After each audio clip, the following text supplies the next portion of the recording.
Hello नमस्कार दोस्तों, वापस से एक नए वीडियो में आपका स्वागत है। और दोस्तों आज की वीडियो बहुत ही ज़्यादा इंपॉर्टेंट होने वाली है यूपी पंचायत चुनाव 2026 को लेकर के।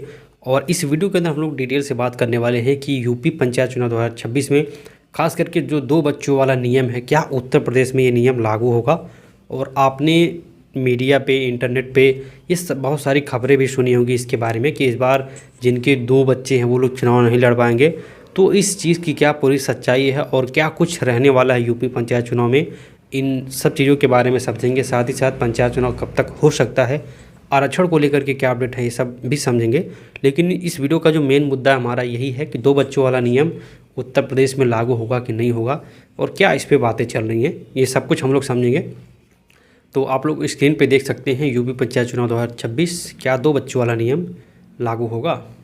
तो दोस्तों बात करें जो चुनाव में बदलाव हैं और जो तैयारियां अभी तक हैं, तो देखिए अभी तक एसआईआर प्रक्रिया चल रही थी, जिससे जो ड्राफ्ट वोटर लिस्ट है वो जारी हो चुकी है और उसके अंदर दोस्तों सुधार होने का एक तरीके से काम चल रहा है, जो कि आपत्ति करने के बाद से चीज़ें हो रही हैं। तो फाइनल वोटर लिस्ट 14 फरवरी 2026 तक जारी होने की यहाँ पे पूरी संभावना दिख रही है। इसके बाद ही दोस्तों जो निर्धारित आरक्षण है और जो चुनाव का कार्यक्रम है वो तय होगा और चुनाव कब तक होगा ये सारी चीज़ें क्लियर हो जाएंगी जैसे ही वोटर लिस्ट आती है। तो वोटर लिस्ट फरवरी में 16 फरवरी तक आ सकती है, उसके पहले भी आ सकती है। तो ये कुछ बड़े अपडेट हैं वोटर लिस्ट को लेकर के। और ख़ास करके अगर आप कैंडिडेट हैं तो आपको अब समय समय पे वोटर लिस्ट में अपना नाम चेक करते रहना चाहिए। अब यहीं भी दोस्तों बात करें चुनाव की जो संभावित तिथि, यानी कि चुनाव कब तक हो सकता है, तो बहुत सारे रिपोर्ट के अनुसार दोस्तों यूपी में जो पंचायत चुनाव है वो अप्रैल से लेकर के जुलाई के बीच में कराए जा सकते हैं।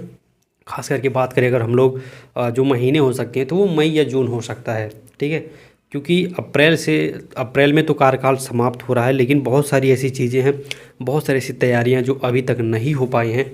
तो इसलिए अप्रैल से लेकर के जुलाई तक यानी कि 4 महीने का समय लिया जा रहा है और इसी 4 महीने में पंचायत चुनाव होने की पूरी संभावना है, और ख़ास करके मई जून महीने में, ठीक है। शासन और निर्वाचन आयोग के रिकॉर्ड के अनुसार दोस्तों पंचायतों का जो कार्यकाल है वो मार्च अप्रैल तक समाप्त हो जाता है, इसलिए चुनाव इसी समय सीमा रखने का दबाव है। लेकिन इस प्रकार ऐसी हो चीज़ें हो नहीं पाएंगी।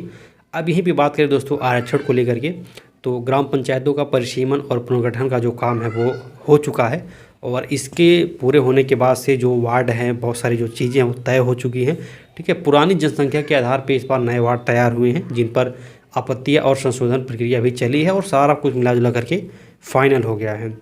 सीट आरक्षण और उम्मीदवार की योग्यता की अगर हम लोग बात करें तो दोस्तों पंचायत चुनाव में महिला, अनुसूचित जाति, अनुसूचित जनजाति और पिछड़ा वर्ग के लिए जो सीटें आरक्षित की जाएंगी, जैसा पिछली बार हुआ था। क्योंकि इस बार कुछ बहुत बदलाव इसके अंदर नहीं देखने को मिलेगा। इसके साथ ही जो बजट है, सरकारी प्रोत्साहन और संसाधन जैसे जो अतिरिक्त वित्त की व्यवस्था है वो भी चुनाव से पहले लागू किया जा रहा है, जिससे पंचायतों को चुनाव के बाद प्रभावी रूप से काम करना एक तरीके से आसान होगा। अब यहाँ पे दोस्तों बात कर लेते हैं मेन टॉपिक की, जो है 2 बच्चों वाला नियम उत्तर प्रदेश में लागू होगा कि नहीं होगा। तो देखिए वर्तमान स्थिति की बात करें तो अभी तक दोस्तों ये जो नियम है लागू नहीं है, इस तरह का कोई भी नियम।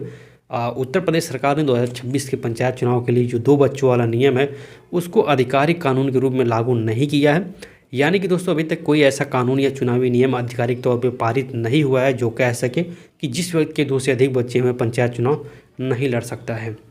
कई social media post, viral video और अफवाहें ये दावा कर रहे हैं कि 2 से जिनके अधिक बच्चे हैं वो लोग चुनाव नहीं लड़ सकते हैं। लेकिन दोस्तों ये जो सरकारी अधिसूचना या कोई कानून ऐसा नहीं है और सरकार की तरफ से किसी भी तरह का कोई कानून इसके ऊपर अभी तक नहीं बनाया हुआ है, ना कोई अपडेट आई है। वहीं स्थितियाँ दोस्तों कई राज्यों में हैं जहाँ तक ऐसी चीज़ें हो भी रही हैं। लेकिन दोस्तों यूपी में फ़िलहाल में कोई भी आधिकारिक लागू नियम नहीं है इस बार, तो इस बात को आप लोग समझ लीजिए। यानी कि 2026 के पंचायत चुनाव में जिनके 2 से अधिक बच्चे हैं या 2 बच्चों वाला जो उम्मीदवार है वो व्यक्ति भी आराम से भाग ले सकता है, बशर्ते जो अन्य पात्रता है वो सब कुछ पूरा हो सके। अब दोस्तों बहुत सारी चीज़ें हैं इस बात को लेकर के कि चर्चा में क्यों है। तो इसलिए दोस्तों ये इसलिए चर्चा है क्योंकि सोशल मीडिया पे ये बात तब सुर्खियों में आई जब कुछ नेताओं ने और कुछ नेताओं की जो पार्टी है उन्होंने आबादी नियंत्रण जैसे प्रस्ताव को पंचायत चुनाव योग्यता से जोड़ने की सिर्फ मांग की थी, लेकिन आधिकारिक कानून इसके ऊपर नहीं बन पाया है, ठीक है। तो कहने का मतलब है अगर आप चुनाव लड़ रहे हैं यूपी से तो आपको किसी भी प्रकार की कोई समस्या नहीं है। आप जो आपकी योग्यता होनी चाहिए प्रधान बनने के लिए वो आपके पास रहे तो ये नियम कोई बाधा उत्पन्न नहीं करेगा। इसके साथ दोस्तों बात करें चुनाव की खर्च सीमा और नामांकन शुल्क की, तो यूपी पंचायत चुनाव में उम्मीदवारों के लिए चुनावी खर्च और नामांकन फीस पहले से दोस्तों तय की जा चुकी है।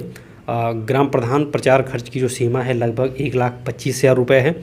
क्षेत्र पंचायत प्रमुख के लिए लगभग 3.5 लाख रुपये। जिला पंचायत अध्यक्ष 7 लाख रुपये तक चुनाव में खर्च कर सकते हैं। बाकी नामांकन शुल्क और जमानत राशि अलग अलग वर्ग के हिसाब से अलग अलग है। तो दोस्तों बात करें अगर कुल मिलाकर के 2026 पंचायत चुनाव का अपडेट का, तो सबसे पहली जो चीज़ है वो 2 बच्चे वाला जो नियम वो लागू नहीं हुआ है। चुनावी अयोग्यता के नियम में इस आधार को शामिल नहीं किया गया है। इसके साथ दोस्तों SIR की प्रक्रिया कंप्लीट हो चुकी है। वोटर लिस्ट के अंदर काम हो रहा है और फाइनल वोटर लिस्ट फरवरी 2026 में जारी हो जाएगी। और दोस्तों चुनाव की अगर हम लोग बात करें तो चुनाव अप्रैल से लेकर के जून 2026 में संभव है, जैसा कि निर्वाचन आयोग और विभाग की जो तैयारी वो दिखा रही है। बाकी बहुत सारी जो चीज़ें हम समय समय पे हो रही हैं और जो भी अपडेट आएगा हम आपको यहाँ पे बताते रहेंगे। और इसके साथ दोस्तों अगर आप प्रधानी का चुनाव लड़ रहे हैं और आप इसकी तैयारी कर रहे हैं और आप जानना चाहते हैं कि आपके गांव में कितने काम हुए हैं, कितनी योजनाएं अभी तक आई हैं, कहाँ पे कितने कितने पैसे खर्च किए हुए हैं प्रधान जी ने, कहाँ पे कितनी रोड, कितनी नालियाँ, कितनी सड़कें बनाई गई हैं, तो ये सारी जानकारी आप हमारे माध्यम से ले सकते हैं। तो स्क्रीन पे नंबर दिया गया है, जिनको भी इस चीज़ की ज़रूरत हो वो लोग कॉन्टैक्ट कर सकते हैं और 1 दिन के अंदर ये सारी जानकारी आपको मिल जाएगी बहुत ही मिनिमम चार्ज पे। तो वीडियो के अंदर इतना ही, मिलते हैं नेक्स्ट वीडियो में, तब तक के लिए टाटा बाय।